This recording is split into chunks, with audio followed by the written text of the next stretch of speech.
नमस्कार। मैं विनोद कुमार शुक्ला, अड्डा पर आपका स्वागत है। चुनाव के एक दिन पहले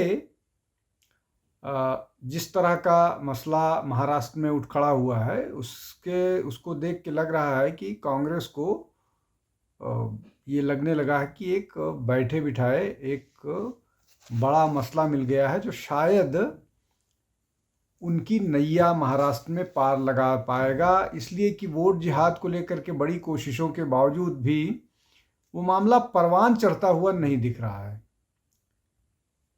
इस जो मामला कल शाम को, मतलब कल दिन को हुआ, लेकिन शाम तक जो पूरा जंगल की आग की तरह से पूरे देश में फैला, उसके बाद से कांग्रेस या बाकी जो महाविकास अघाड़ी है, उसके लोग सक्रिय हुए हैं और बीजेपी के खिलाफ आक्रामक हुए हैं। जिस तरह से बीजेपी पर यह आरोप लगा है कि वो नोट बांट रही थी। नाला सुपारा के एक जो कॉन्स्टिट्यूएंसी है, उस क्षेत्र में वो नोट बांटने के लिए उनके राष्ट्रीय महासचिव वहाँ थे और उनको घेर लिया गया। बड़ी मुश्किलों के बाद वो वहाँ से निकले। लेकिन इन सब डेवलपमेंट्स पर बहुत सारी चीज़ें ऐसी हैं जिनको समझने जानने की ज़रूरत है कि इस बात में सच्चाई है या ये एक डेस्परेट अटेम्प्ट है। ये इस हताशा में लिया गया, हताशा में उठाया गया, या अति उत्साह में की गई कार्यवाही है, जो जिसका उल्टा दांव पड़ने वाला है। समझने की कोशिश करते हैं। देखिए, पहली बात तो ये कि जिस कॉन्स्टिट्यूएंसी या जिस इलाके की बात हो रही है, उसमें ऐसा कहा गया कि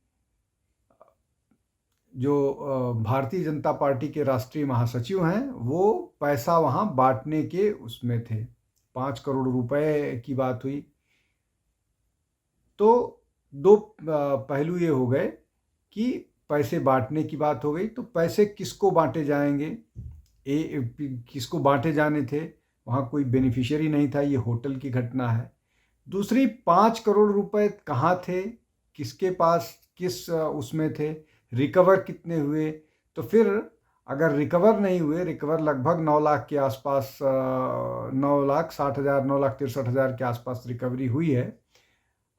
तो अब वो किस पर्पस से थे, ये अभी उसका जवाब बीजेपी देगी चुनाव आयोग को, या जो भी मसला है। और वो बीजेपी ही क्यों, वो पैसे कहाँ से रिकवर हुए, अभी इसकी भी जानकारी नहीं है। अब इसमें जो है मसला पूरा का पूरा ये है कि एक दूसरे का जो आरोप प्रत्यारोप हो रहा है कि उसमें वोट नोट जिहाद की अब बात आ गई। वोट जिहाद पहले ही हो रहा था और इसको लेकर के बीजेपी ने पूरी सक्रियता दिखाती हुई, बिना, सामान्यतः यह होता है कि जब कोई भी राजनीतिक दल इस तरह के किसी विवाद में फंसता है तो वो उस विवाद से कन्नी काटता है और उसको, अपने प्रवक्ताओं को उससे दूर करता है। लेकिन इस पूरे मसले पर सारे टीवी चैनल्स पर बीजेपी के प्रवक्ता मौजूद थे, जवाब दे रहे थे, और बीजेपी ने इस मामले में एक प्रेस कॉन्फ्रेंस करके भी अपना स्पष्ट वो रखा। अब इसमें जो 3 बातें मूल रूप से आई, एक ये कि ये इसमें कोई बेनिफिशियरी नहीं था। दूसरा ये कि एफआईआर जो हुई है वो पैसे के लेन देन को नहीं हुई है। एफआईआर जो हुई है वो इस बात को लेकर के हुई है कि कहीं कोई मॉडल कोड ऑफ कंडक्ट का वायलेशन तो नहीं है। दूसरा, जो 5 करोड़ का आरोप है उसकी रिकवरी नहीं हुई है। चौथा, क्यों जो लोग आरोप लगा रहे थे, जो ठाकुर पिता पुत्र, जो ये वंचित विकास, बहुजन विकास अघाड़ी जो है, वो जो आरोप लगा रहे थे पिता पुत्र द्वय, वो फिर प्रेस कॉन्फ्रेंस क्यों करना चाह रहे थे विनोद तावड़े के साथ, जबकि आरोप उन्हीं पर लगाना चाह रहे थे जिसकी इजाज़त नहीं दी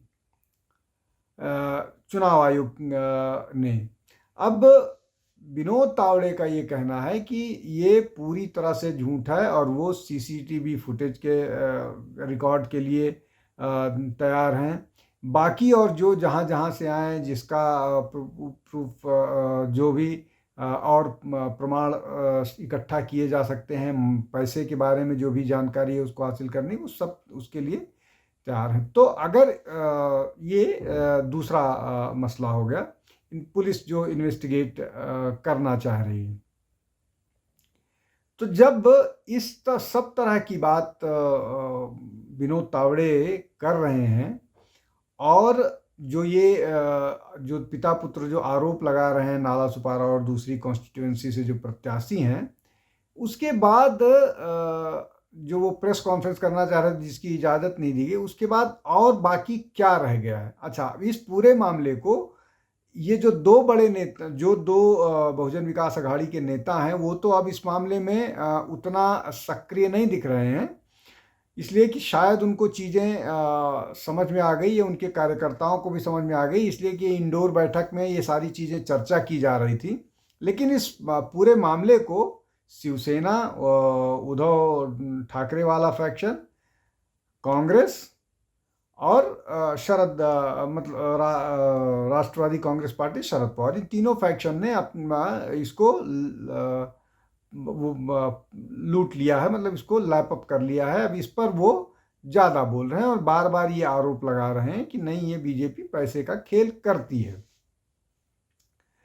और इसको वोट जिहाद का नाम दिया। वोट जिहाद की नोट जिहाद की बात, और नोट जिहाद की बात कर रहे हैं शिवसेना प्रमुख, जो शिवसेना उद्धव बाला साहब ठाकरे के प्रमुख हैं, उद्धव ठाकरे, वो नोट जिहाद की बात कर रहे हैं। कांग्रेस अपने स्तर पर बात कर रही है।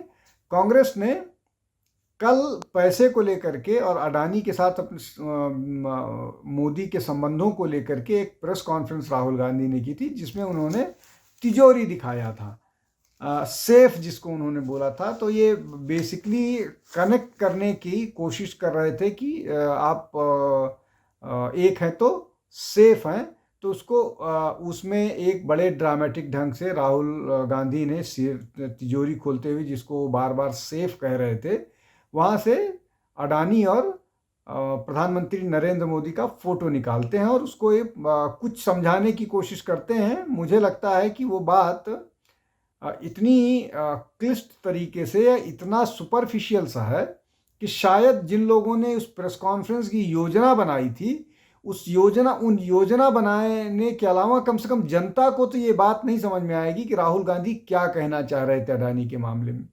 दूसरा ये कि अडानी को लेकर के जितनी बात कही जा रही है, जैसे इस मामले में भी अडानी का नाम लोग जोड़ना शुरू कर दिए हैं कि अडानी पैसा खर्च कर रहे हैं और अडानी चुनाव इनको जिताना चाह रहे हैं, तो ये जितना अडानी की बात कर रहे हैं, इतना ज़्यादा उबाऊ हो गया है चुनाव के लिए, ये चुनाव में या जनता के उसमें इतना उबाऊ हो गया है कि अब वो इस मामले पर उनके पास कुछ नया कहने के लिए नहीं है। और वो कितनी बार चाहते हैं कि जनता एक ही चीज़ को कितनी बार रिजेक्ट करे, ये भी शायद उनको बात नहीं समझ में आ रही है और यह वही लगातार करने की कोशिश कर रहे हैं। खैर, अब उससे एक कदम जो आज बात आई, जब भारतीय जनता पार्टी के प्रवक्ता सुधांशु त्रिवेदी अपनी बात कर रहे थे, तो ये प्रश्न आया कि उनको जो है कांग्रेस इस बात को लेकर के इसको लिंक कर रही है अडानी और उसमें। तो सुधांशु त्रिवेदी ने व्यंग में ही एक बात कही जो निश्चित जो मतलब इनडायरेक्टली उन्होंने एक फिल्म का सीन बताया, जो पुराने जो लोग हैं उनको शायद याद हो कि इस तरह की तिजोरी खोलने में किसको महारत हासिल थी और जो वो काम करता था उसका प्रोफेशन क्या था। निश्चित तौर पर उन्होंने जिस परिवार का नाम राहुल गांधी अक्सर लेते रहते हैं, उसी परिवार के एक बड़े कलाकार की एक फिल्म थी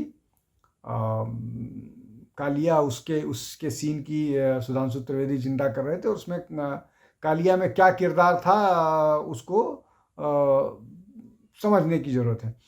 खैर, ये उन्होंने बड़े लाइटर नोट पर कहा, लेकिन जो मसला है कि अचानक जो राहुल गांधी हैं वो इस मामले में सक्रिय जो जैसा हो गए हैं, तो इस पूरे मामले को लेकर के जिस तरह से सक्रिय हो गए हैं, वो सक्रियता क्या उनको ये बताने लगी है कि अरे वो इस चुनाव में जो परसेप्चुअली जो पिछड़ रहे थे, क्या इसका कुछ फायदा हो सकता है और आखिरी मौके पर ये आया है तो इसका इस्तेमाल कर लिया जाए।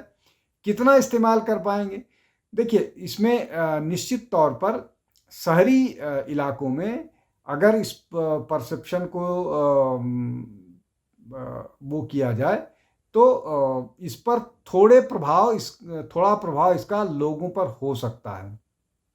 लोग परसेप्शन के तौर पर इसका थोड़ा प्रभाव हो सकता है, लेकिन इसका प्रभाव उल्टा भी हो सकता है। उल्टा ये हो सकता है कि जो बातें हम कह रहे हैं, पहला ये कि आप सीसीटीवी फुटेज की बात नहीं कर रहे हो, आप पैसे का प्रमाण नहीं दिखा पा रहे हो, आप बेनिफिशियरी नहीं दिखा पा रहे हो, आप जो पैसा हवा में लहराते हुए दिखाए जा रहे हैं वो ज़्यादातर बहुजन जो अघाड़ी है, वंचित बहुजन अघाड़ी, उनके कार्यकर्ता पैसे दिखा रहे हैं, और उसमें भी गड्डी जैसा कोई नहीं दिखा रहा, छुट्टे नोट दिखा रहे हैं। तो क्या ये पूरा का पूरा कार्यक्रम ऑर्केस्ट्रेट तो नहीं है, या कहीं ऐसा तो नहीं कि ये जो कार्यकर्ता वंचित बहुजन अघाड़ी के कार्यकर्ता जो इस तरह का काम कर रहे हैं, ऐसा तो नहीं कि उनको इस बात के लिए सुपारी दी गई हो ऐसा करने के लिए, चूंकि बड़ा राजनीतिक दल इसको करने से हिचकता है, तो ये छोटे राजनीतिक दल के कार्यकर्ताओं को इस तरह का काम दे दिया गया और वो इसको अंजाम दे दें। कॉन्स्पिरेसी थियरी की भी बात हो रही थी। कॉन्स्पिरेसी थियरी पर बीजेपी का अपना मानना ये है कि ये जो कॉन्स्पिरेसी थियरी चल रही है, अगर इसको कॉन्स्पिरेसी के तौर पर भी देखा जाए तो ये कॉन्स्पिरेसी बुरी तरह से फ्लॉप होने वाली है, ये बीजेपी का कहना है, और ये औंधे मुंह गिरेगी।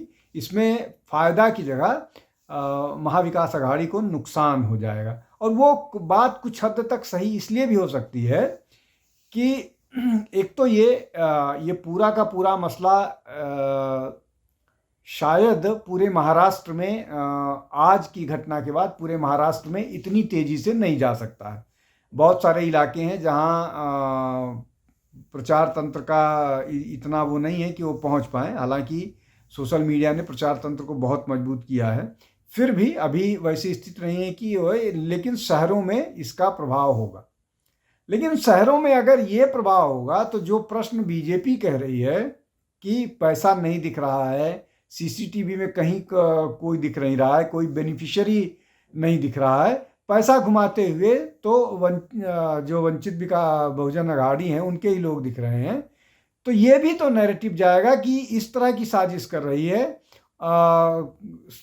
कोई जो मतलब महाविकास अघाड़ी जो गठबंधन है वो इस तरह की साजिश कर रही है चुनाव जीतने के लिए कि अनावश्यक बिना सर पैर के आरोप लगा रही है।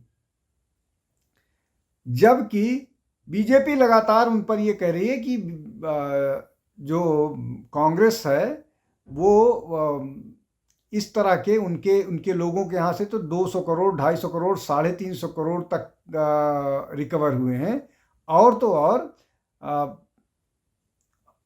नरसिम्हा राव की सरकार को पैसा लेकर के समर्थन देने के मामले में झारखंड मुक्ति मोर्चा को मतलब झारखंड मुक्ति मोर्चा पर सुप्रीम कोर्ट का निर्णय है कि हाँ पैसे लेकर के वोट दिए गए हैं। अब उसी के साथ झारखंड में ये सरकार में है, और झारखंड की एक वरिष्ठ IAS अधिकारी जिनका झारखंड मुक्ति मोर्चा के मुख्यमंत्री के साथ मनरेगा घोटाले में आरोपी हैं, वो जेल में है लंबे समय से, और उन पर उनके घर से 100 करोड़ की रिकवरी की बात की जाए। तो ये जो पूरा का पूरा मामला है, इस पूरे मामले में कितना सच है कितना झूठ है वो तो चुनाव परिणामों के बाद ही आएगा। लेकिन इसमें जो इसके माध्यम से चुनाव को प्रभावित करने की कोशिश की गई है वो मामला निश्चित तौर पर कांग्रेस को उल्टा पड़ सकता है। उल्टा इसलिए पड़ेगा कि एक तो वो दूसरों के मामले में, मतलब जहाँ पर कोई भूमिका नहीं थी उस मामले में कूद पड़े हैं। दूसरा ये कि कोई भी राजनीतिक दल कैसे इस तरह का काम कर सकता है। उनको अगर ऐसा लग रहा था कि वहाँ पर इस तरह का कोई वायलेशन हो रहा है तो पुलिस को शिकायत करनी चाहिए थी, और पुलिस अगर इस तरह के एक्शन में वो करती तो उसकी क्रेडिबिलिटी ज़्यादा बनती।